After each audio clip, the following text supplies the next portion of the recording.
আসসালামু আলাইকুম সবাইকে। আজকে রিভিউ করব একটা অ্যাকনি ট্রিটমেন্ট জেল যেটাকে আমি অ্যাজ এ এক্সফোলিয়েটর হিসেবে ১.৫ মাস ধরে ব্যবহার করছি। এটাতে আছে ২ টি অ্যাক্টিভ ইনগ্রিডিয়েন্ট যেটা স্যালিসাইলিক অ্যাসিড 2% এবং নিকোটিনামাইড 6%। এছাড়াও রয়েছে গ্লিসারিন, অ্যালোভেরা, অ্যালান্টন সহ আরও অন্যান্য উপাদান। স্যালিসাইলিক অ্যাসিড আমাদের স্কিনের ক্লগ পোরকে ক্লিয়ার করতে অনেক হেল্প করে এবং নায়াসিনামাইড আমাদের স্কিনের অয়েল কন্ট্রোল করতে হেল্প করে। 30 ml এর এই টিউবটাতে আমি ২ টা অ্যাক্টিভ ইনগ্রিডিয়েন্ট একই সাথে পাচ্ছিলাম, যেটার প্রাইস আমার কাছে পড়েছে মাত্র ৫৩০ টাকা।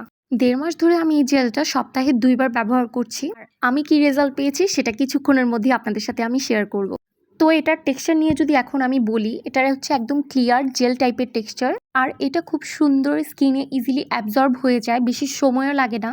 মোটামুটি অল্প একটু অ্যামাউন্টের হলে এটা ফুল ফেস সুন্দর করে কভার করতে পারে। তা আমি এটা সপ্তাহে ২ দিন আমার ফুল ফেসে অ্যাপ্লাই করতাম এবং এটা ড্রাই হওয়ার ৫ থেকে ৭ মিনিট পরে আমি ময়শ্চারাইজার অ্যাপ্লাই করতাম। এখন বলছি এই ট্রিটমেন্ট জেলটাকে আমার জন্য কাজ করেছে কি করেনি।